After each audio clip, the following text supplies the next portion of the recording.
स्वागत आहे तुमचं सुषमाज किचनमध्ये। आज आपण घरीच लोणकढी तूप कसं तयार करायचं ते पाहणार आहोत। अगदी रवाळ कणीदार तूप तयार होतं। यामध्ये मी खूप साऱ्या टिप्स सांगितलेल्या आहेत, त्याचं फॉलो केल्या तर तुमचं तूप कधीही खराब होणार नाही। हे लोणी आपण अगदी साय काढण्यापासून ते विरजन कसं लावायचं इथपर्यंत या व्हिडिओमध्ये detail step by step recipe दाखवलेली आहे। लोणी आपण हे मिक्सरवर न काढता एका रवीवरती काढणार आहोत। व्हिडिओ शेवटपर्यंत बघा, तसेच रेसिपीला लाईक करा, चॅनलला सबस्क्राईब करा। कशा पद्धतीनं लोणकढी तूप घरच्या घरी तयार करता हे कमेंट करून सांगायला विसरू नका। लिटर दूध छान मंद गॅसवरती तापून घेतलेलं आहे। कमी गॅसवरती दूध छान तापून घ्यायचं। तापवलेलं दूध छान फ्रीजमध्ये ठेवून द्यायचं। फ्रीजमध्ये ठेवलेलं दूध आपण काढून घेतलेलं आहे। त्याची साय आपण एका डब्यामध्ये काढून घेतोय किंवा तुम्ही स्टीलच्या भांड्यात पण काढून घेऊ शकता। याच पद्धतीनं साय काढून डीप फ्रीजमध्ये स्टोअर करून घ्यायची। हे 2 डबे साय स्टोअर करून घेतलेली आहे। जी साय आहे ही मी डीप फ्रीजमध्ये ठेवलेली होती, त्यासाठी रूम टेम्परेचरला ही साय बाहेर काढून ठेवलेली आहे। यामध्ये आपण आधी दही किंवा काही टाकलेले नाही, विरजन न लावताच ही साय काढून घेतलेली आहे। पण साय काढल्यानंतर ही डीप फ्रीजमध्येच ठेवायची। बाहेर जर तुम्ही ठेवली तर त्याला कडवटपणा येतो व तूप पण कडू होतं। साय आहे ती एका मोठ्या भांड्यामध्ये आपण काढून घेणार आहोत। डब्यातली साय आपण काढून घेतली, तशीच आपण दुसऱ्या डब्यातली पण साय यामध्ये काढून एका भांड्यामध्ये आपण ही मोठ्या साय काढून घेतली। यामध्ये आपल्याला थोडंसं आंबटसर दही टाकून घ्यायचंय आणि हे पूर्ण मिक्स करून घ्यायचंय व्यवस्थित साईमध्ये, म्हणजे छान विरजन लागलं जातं हे व तूप पण छान होतं व रवाळ तूप तयार होतं चांगलं। याआधी मी फक्त साईपासून पण तूप बनवून दाखवलेलं आहे, विरजन न लावता डायरेक्ट साईपासून तूप कसं बनवायचं। पण पूर्वी पार पद्धत अशीच आहे की साईला विरजन लावून तूप बनवले जाते। आता हे छान मिक्स करून घेतलंय। यामध्ये छान आपण साईमध्ये दही टाकून मिक्स करून घेतलेलं आहे। हे शक्यतो मी रात्री साईमध्ये दही टाकून ठेवते, म्हणजे पूर्ण रात्रभर हे व्यवस्थित विरजन लागले जातं। एक 7 ते 8 तास तरी लागतात हे विरजन लागण्यासाठी। यावरती झाकण ठेवून एक रात्रभर आपण हे असंच ठेवून देणार आहोत, किंवा मग एक 7 ते 8 तास हे दही आणि साय छान विरजन लावून घ्यायचे। पण यामध्ये दही टाकून विरजन लावून ठेवलं होतं, व्यवस्थित आपलं विरजन हे लागलेलं आहे। त्याकडे ही अशी स्टीलची रवी आहे, की तुमच्याकडे चमचा किंवा मग लाकडाची रवी पण असू शकते, त्यांनी पण तुम्ही हे ताक करू शकता, किंवा साध्या चमच्याने पण तुम्ही लोणी काढू शकता। आता ही जी रवी आहे, चमच्याने किंवा मग लाकडी रवीने तुम्ही जर हे लोणी काढणार असाल तर थोडंसं गरम पाणी घ्यायचं व त्यामध्ये हे भांडं बुडवून घ्यायची रवी, किंवा मग हातसुद्धा तुम्ही गरम पाण्यामध्ये बुडून जर लोणी काढलं तर हाताला जास्त लागत नाही। आता हे गरम पाण्यात आपण बुडवून घेतले, हे व्यवस्थित आपण असं हलक्या हाताने हलवत याचा आपण टाका आणि लोणी वेगवेगळं करून घ्यायचं आहे। सुरुवातीला हे सर्व जे आहे ते पूर्णपणे लोणीच आहे, यामधून आपल्याला ताक वेगळं करायचं आहे। अगदी छान ताक तयार होतं हे, आणि जास्त सांगितल्याप्रमाणे अगदी थोड्या वेळातच हे ताक आणि आपलं जे लोणी आहे ते वेगवेगळं होतं। मिक्सरमध्ये करायला गेलं तर त्याची टेस्ट पण वेगळी लागते व त्यातलं भांडे पण जास्त पडतात। मिक्सर पाणी वगैरे काहीही टाकलेलं नाही आहे। थोडंसं हे 5 ते 10 मिनिट असं नुसतंच हलवून मग आपण यामध्ये थंड पाणी टाकून घ्यायचं एकदम, म्हणजे लोणी छान अजून। थंडीचे दिवस असतील तर तुम्ही थंड पाणी न वापरता थोडंसं कोमट पाणी यामध्ये वापरायचं आहे, आणि गरमीचे दिवस असतील तर एकदम थंडगार फ्रीजमधलं किंवा मग थंड माठातलं पाणी तुम्ही वापरायचं आहे। त्यामधून थोडंसं हे दूध किंवा ताकही बनवू शकता तुम्ही, ते वेगळं होत आले व लोणी हे वेगळं होत आले। आता हे हलकं जातं जरा लोणी आणि ह्यातलं दूध किंवा ताक वेगळं होत आल्यानंतर। यामध्ये 5 ते 10 मिनिट आपण हे हलवून घेतले। यामध्ये आता थंडगार पाणी टाकून घ्यायचे, पूर्ण बर्फ झालेलंच पाणी आहे हे, किंवा तुम्ही बर्फाच्या क्यूब पण टाकू शकता। पाणी टाकून पुन्हा आपण नेहमीसारखंच रवीने करून घ्यायचं याला, म्हणजे आता पूर्णपणे लोणी हे यामधून वेगळं होतं। हे जे आहे ते पूर्ण लोणी आहे, आणि हे यातलं जे ताक किंवा मग जे साईमध सोबत आपलं दूध जातं ते काढून हे लोणी आणि ताक बाजूला झालेलं आहे, पाहू शकता तुम्ही।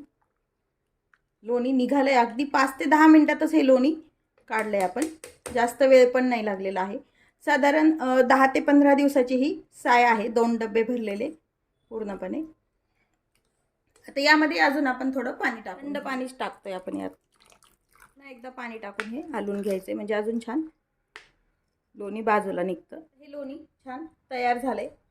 काढून घेऊया आपण. भांड्यामध्ये लोणी काढणार आहोत. त्या भांड्यामध्ये थोडंसं अगदी थंड पाणी टाकून घेतलंय बर्फाचं. म्हणजे काय होतं, लोणी छान धुवून घ्यायचं आपल्याला, म्हणजे तूप पण व्यवस्थित राहतं व आंबटसरपणा येत. रवी आपण बाजूला काढून घेऊया. आता मी हा एक झाऱ्या घेतलाय आणि गरम पाणी करून घेतलंय. हाताने न लोणी काढता मी हे झाऱ्याने काढणार आहे, म्हणजे हात पण जास्त चोपडे होत नाहीत. हे मी झाऱ्या गरम पाण्यामध्ये बुडवून घेतलेलं आहे. आता यातलं आपल्याला लोणी काढून घ्यायचं आहे.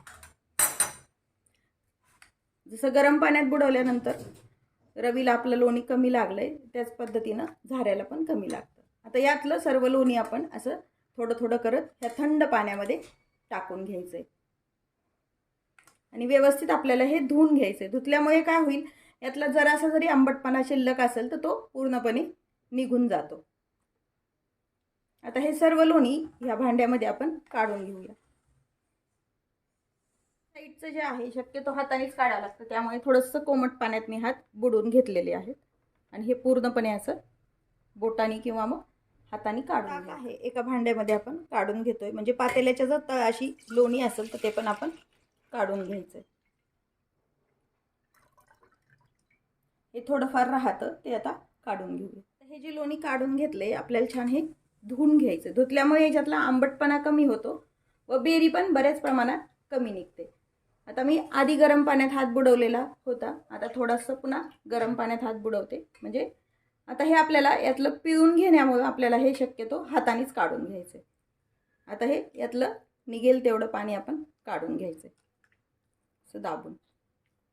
आणि ज्यामध्ये मी ताक केलं होतं तेच भांडं मी व्यवस्थित धुवून घेतलेलं आहे.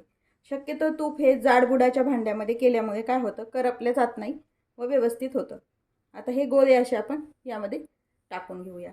असंच आता हे सर्व लोणी आपल्याला सर्व लोणी काढून घेतले. पाहू शकता गरम पाणी वापरल्यामुळे हाताला लोणी जास्त लागत नाही व हात पण स्वच्छ राहतात.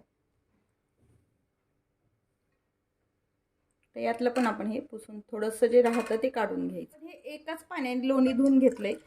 पहिलं जे आपण दूध किंवा ताक बाजूला काढलंय त्यामध्येच हे धुतलेलं पाणी टाकून देतोय. म्हणजे हे छान आपल्याला ताक तयार होतं. याचं तुम्ही कढी बनवू शकता, पराठे बनवू शकता किंवा मग फोडणीचं ताक पण बनवायला येतं. लोणी आणि ताक तर हे वेगवेगळं केलेलं आहे. आता लोण्यापासून तूप कसं बनवायचं ते पाहूया. लोणी कडवायचं भांडं इंडक्शनवरती ठेवून घेतलेलं आहे. तूप इंडक्शनवरती बनवते, तुम्ही गॅसवरती पण बनवू शकता. आपण इंडक्शन सुरू करून आपण तूप तयार करू शकतो. मार्केटमधल्या तुपामध्ये शक्यतो भेसळ ही असतेच आणि जर आपण घरी तूप तयार केलं तर तुम्हाला त्यापासून ताक पण मिळतं, तूप पण तुम्ही खाऊ शकता. आणि याची जी बेरी तयार होते यापासून पण आपण बरेचसे पदार्थ बनवू शकतो. वितळत आलेला आहे. थोडीशी मेहनत आणि काही ठराविक काळजी घेतली तर छान घरच्या घरी तुम्ही शुद्ध आणि सात्विक तूप तयार करू. वापरली होती लोणी काढण्यासाठी, ती पण यामध्ये आपण थोडीशी फिरवून घ्यायची, म्हणजे याला जे लागलेलं लोणी आहे ते पूर्ण गरम याच्यामध्ये निघून येतं. कंटिन्यू असं झाऱ्याने किंवा मग चमच्यानी हलवत राहायला पाहिजे, म्हणजे तूप पण व्यवस्थित होतं व तुम्ही उतू पण जात नाही आणि खाली तळाला पण लागत नाही. तुम्ही फॉलो केल्या आणि काढलेली साय जर डीप फ्रीजमध्ये ठेवली तर ती साय तुमची कधीही कडू होणार नाही. कितीही दिवस तुम्ही जरी ठेवलं तरी साधारण 15 दिवसाच्या वर शक्यतो ठेवू नये. आता हे उतू जातं एखाद्या वेळेला, त्यामुळे हीट कमी करून तूप वेगळं होईपर्यंत मीडियम हीटवरती छान कंटिन्यू असं हलवत राहायचं झाऱ्या किंवा चमच्यानी. लोणी काढण्यापेक्षा तूप कडवायला थोडासा वेळ जास्त लागतो. तर हे 10 ते 15 मिनिट झालेत. व्यवस्थित आपलं तूप आणि यातली जी बेरी आहे, चोथा जे दुधाचा असतो तो वेगळा होत आलेला आहे. थोडंही आपलं हे तळाला लागलेलं नाही. हे छान ब्राऊन कलरवर येईपर्यंत मी कढवते तूप.